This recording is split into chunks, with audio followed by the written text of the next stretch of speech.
Bom dia! Tá começando mais um episódio da Lolere, seu podcast jurídico direto, prático e sem juridiquês. Eu sou o Victor. E eu sou a Laísa. Muito bom dia nessa manhã de sexta-feira e tem muita coisa pra gente ver hoje, viu? No direito da família, pai com 3 parcelas atrasadas tenta parcelar a pensão, mas tribunal confirma a prisão. E na gestão judiciária, Brasil lidera ranking de processos no mundo, mesmo com menos juízes. No processo penal, CPMI mira Nelson Williams e pede prisão preventiva e quebra de sigilos. E no Constitucional, CCJ barra PEC da blindagem e arquiva a proposta que ampliava foro e blindava parlamentares. E no trabalho, STF decide se o Congresso foi omisso ao não regulamentar a proteção contra a automação prevista na Constituição. Mas antes, vem aqui comigo que eu quero ler o comentário da Ciborgue. Bom dia, Lalera! Começando muito bem informada na quinta de hoje. Ouvir esse podcast sempre é muito bom. Me lembra que estou um pouco mais perto do que preciso ter para passar no concurso. Obrigada, Victor e Laísa. Obrigada eu, Ciborgue. É a gente que te agradece.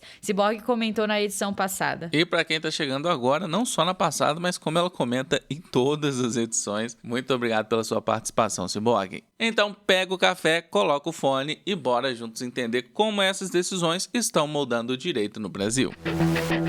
E a gente já começa assim, com o direito da família. Um pai achou que poderia escapar da prisão oferecendo um parcelamento da pensão atrasada. Mas o tribunal não comprou essa ideia, não. A dívida já somava 3 parcelas, exatamente o gatilho que autoriza a prisão civil, conforme a súmula 309 do STJ. A segunda Câmara Civil deixou claro que pagamento parcial não interrompe a ordem de prisão. O credor optou pelo rito da coação pessoal e a Justiça manteve firme a decisão. Cadeia está valendo. No julgamento, a relatora destacou que reconhecer a dívida e propor parcelinhas não substitui o cumprimento da obrigação integral. E mais, tentar transformar a prisão civil em regime aberto não faz sentido nenhum, porque essa modalidade de cumprimento nem existe no caso de alimentos. A decisão reforça o caráter coercitivo da prisão. Ela não tem objetivo punitivo, mas sim de pressionar o devedor a pagar. E quando o alimentante deixa de cumprir a obrigação essencial, a resposta jurídica é dura, porque o direito à sobrevivência da criança ou do dependente está em jogo. Pensão não é favor, é obrigação. Parcelar depois de meses de atraso pode ser uma saída financeira, mas não livra da responsabilidade nem mesmo da prisão.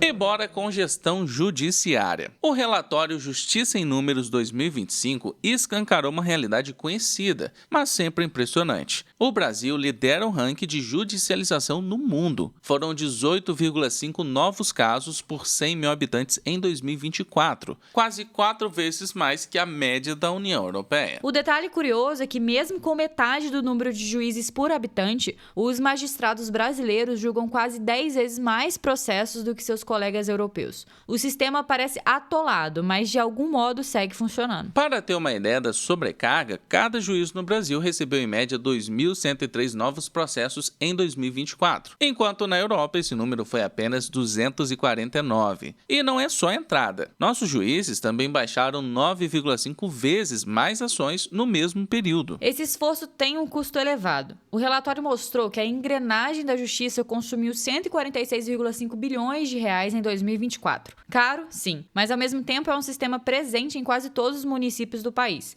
o que explica sua capilaridade e relevância. O grande dilema está aí, 14,7 vezes mais casos pendentes por habitante do que na Europa, mas ainda assim uma máquina que se mostra capaz de entregar respostas mesmo com gargalos. E a gente deixa a pergunta para o especialista convidado. Quais os fatores que levam a essa sobrecarga e ainda assim permitem que o sistema funcione? Como um dos fatores que levam a essa sobrecarga no judiciário, nós podemos mencionar com certeza a cultura da litigiosidade. O brasileiro tem uma forte tendência a buscar o judiciário para resolver os seus conflitos.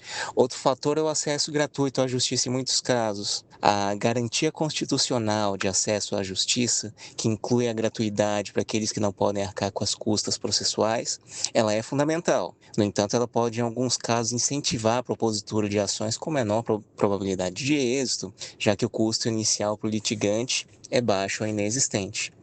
Ainda assim, com esses e outros entraves, nós podemos mencionar para que o judiciário funcione dentro desse cenário caótico, por exemplo, nós adotarmos um sistema de processo eletrônico com fácil manuseio, com fácil inserção de documentos, Outra coisa que possibilita os juízes a se equilibrarem suas demandas é ter um vasto apoio de pessoal, com muitos assessores especializados para poder atender às demandas. E por fim, o Brasil tem um sistema de precedentes repetitivos, onde um julgado ele vai servir de paradigma para a solução de milhares de outros casos no Brasil também, o que ajuda bastante a eliminar a sobrecarga do judiciário.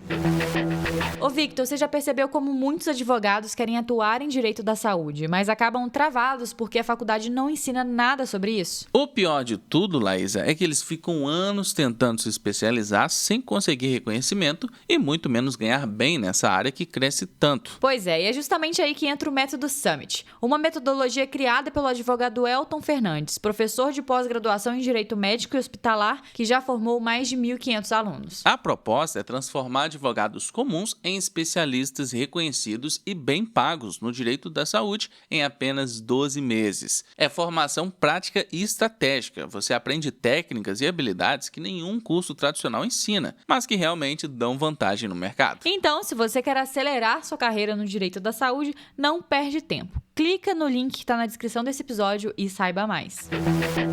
A CPMI do INSS resolveu mirar alto. O alvo agora é Nelson Williams, um dos advogados mais conhecidos e milionários do país. A comissão aprovou um pedido de prisão preventiva e também de quebra dos sigilos bancário e fiscal, alegando risco de obstrução das investigações. O caso envolve um esquema de descontos indevidos em aposentadorias, que pode ter movimentado até 688 milhões de reais. O advogado já havia sido alvo de busca e apreensão pela Polícia Federal e prestou depoimento à CPMI. Só que, amparado por habeas corpus, ele ficou em silêncio. A insistência da comissão em pedir prisão se apoia no artigo 312 do Código de Processo Penal, que trata justamente dos fundamentos da prisão preventiva. O detalhe é que essa não foi a primeira tentativa. O pedido de prisão já tinha sido negado pelo ministro André Mendonça, do STF. Mesmo assim, os parlamentares decidiram insistir, reforçando a pressão política e jurídica em cima do caso. E aqui entra um ponto importante. A CPMI tem sim o poder de quebrar sigilos por conta própria, graças ao artigo 58, parágrafo 3º da Constituição Federal. Mas quando o assunto é prisão, a história muda. Desde a Lei 13.367 de 2016, ficou claro que essa é uma atribuição exclusiva do Judiciário. Ou seja, a CPMI pode até pedir, mas não pode decretar. A bola agora está com a Justiça, que terá de decidir se existem elementos suficientes para transformar o pedido em ordem de prisão. A dúvida que fica é, será que o Judiciário vai comprar essa briga? E bora com o direito constitucional. Fim da linha para a polêmica PEC da blindagem. A proposta, que buscava dificultar o processo criminal de deputados e senadores, foi arquivada nesta quarta-feira, dia 24. O anúncio foi feito pelo presidente do Senado, Davi Alcolumbre, depois que a Comissão de Constituição e Justiça aprovou por unanimidade o parecer do senador Alessandro Vieira, que apontou inconstitucionalidade, injuridicidade e recomendou a rejeição total. Com base no artigo 101 do parágrafo 1º do regime interno do Senado, não há necessidade de votação em plenário quando a CCJ rejeita uma proposta de forma unânime. Isso significa que o assunto está definitivamente encerrado, sem chance de retorno imediato à pauta legislativa. O texto previa mudanças drásticas, exigência de autorização prévia do Congresso para processar parlamentares, regras mais rígidas para prisão e até ampliação do foro privilegiado. E tudo isso com votação secreta, o que na prática reduziria a transparência e aumentaria a blindagem política. Na avaliação de Alcolumbre, a decisão refletiu rapidez, coragem e serenidade dos senadores diante de uma proposta que, se aprovada, representaria um retrocesso democrático. A PEC chegou a ter apoio de lideranças da Câmara, inclusive de setores da oposição, mas não resistiu à análise constitucional rigorosa. Do ponto de vista jurídico, o parecer da CCJ reforça o papel do Senado como guardião da Constituição, evitando que alterações infrijam cláusulas pétreas, como o princípio da separação dos poderes e a responsabilidade penal de agentes políticos. O arquivamento também sinaliza que não cabe ao Legislativo criar mecanismos que dificultem sua própria responsabilização criminal. O recado é bem claro: prerrogativas parlamentares existem para proteger o mandato, não para criar privilégios. Ao barrar a PEC da blindagem, o Senado mostrou que a Constituição ainda é o limite para qualquer tentativa de autoproteção política. Laís, há um tempo atrás a gente falou de caneca e tudo mais, mas e se eu dissesse pra você que os nossos ouvintes podem ganhar não só uma caneca, como também um copo e até mesmo um café direto na sua casa? Ah, é? Tem isso? Não sabia disso não, me conta direito. É muito simples com o nosso programa de indicação que voltou com tudo. Quem indica a nossa newsletter ajuda a espalhar conteúdo de qualidade e ainda pode ganhar o café, a caneca ou o copo super estiloso. Ou seja, indicou, eles assinaram e o mimo vai direto pra sua casa. Fácil assim. Exato, então quem tava cobrando a caneca aí é a sua chance de ganhar a caneca de graça. Então bora participar e mostrar que você é de verdade Lolover. Eu gostei desse negócio de Lolover, hein? Será que vamos aderir aqui no podcast? Ah, eu gostei. E aí, vocês gostaram?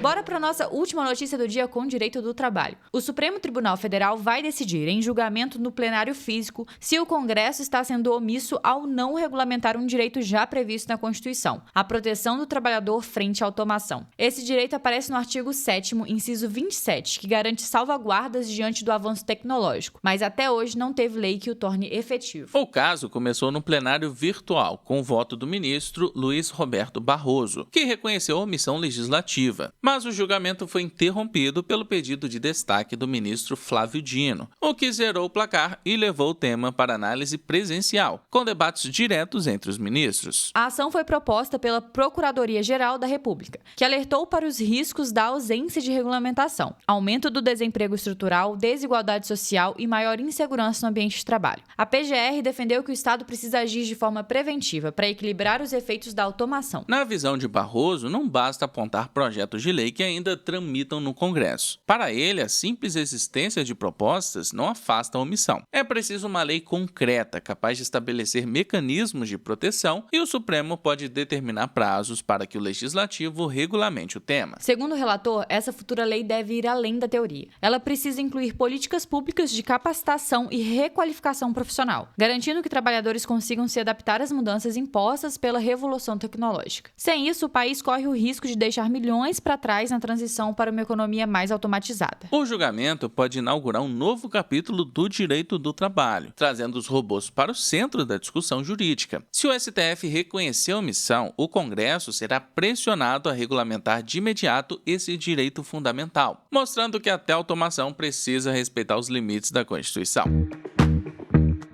E é isso, nosso episódio vai ficando por aqui. Muito obrigada a você que acompanhou a gente durante toda essa semana. Eu quero agradecer a todo mundo que comentou na edição passada. E é o seguinte, a gente pegou leve essa semana, tá? Não teve desafio de comentário nem nada. Mas hoje é sexta-feira, último dia da semana. E nada melhor do que terminar a semana com mais um recorde de comentários aqui no nosso podcast. Então, eu queria deixar a meta de 40 comentários que a gente não conseguiu na semana passada. Será que a gente consegue dessa vez? Desafio lançado, mas antes eu quero agradecer a todo mundo que comentou. A Ciborgue, que a gente falou no início do programa, a Bela, o Luiz, a Renata, Emanuela, Milene, o Flávio, Ana Laura, Yuri Júlio, Priscila Oliveira, Edivânia Vieira, Josi Rodrigues, Rafael Martins, Bepaquini, Guilherme, Cadu, Arthur Forte e Felipe Calô. E teve um comentário recente, Laísa, que perguntaram a gente aqui no podcast, eu não lembro quem, porque foi em outra edição, perguntando que horas que a gente grava o podcast. Será que a gente acaba com esse mistério? Como que o podcast... Teve essa pergunta aí? Teve. Como que o podcast chega na mesa do pessoal às 6 horas da manhã todo dia, falando das notícias, hein? Eu quero que vocês dão uma chutada aí. Vocês acham que a gente grava antes do episódio sair, ali pela madrugada? Se a gente grava à noite, se a gente grava durante o dia? Qual que é o palpite de vocês? Semana que vem a gente revela. E já sabe, segue a gente no seu tocador de podcast favorito, ativa o sininho pra não perder nenhum episódio e avalie a gente com 5 estrelas, porque ajuda bastante. Compartilha o episódio nos seus stories e marca a gente no @lo.letter. Se cuida, bom estudo, bom final de semana e até semana que vem.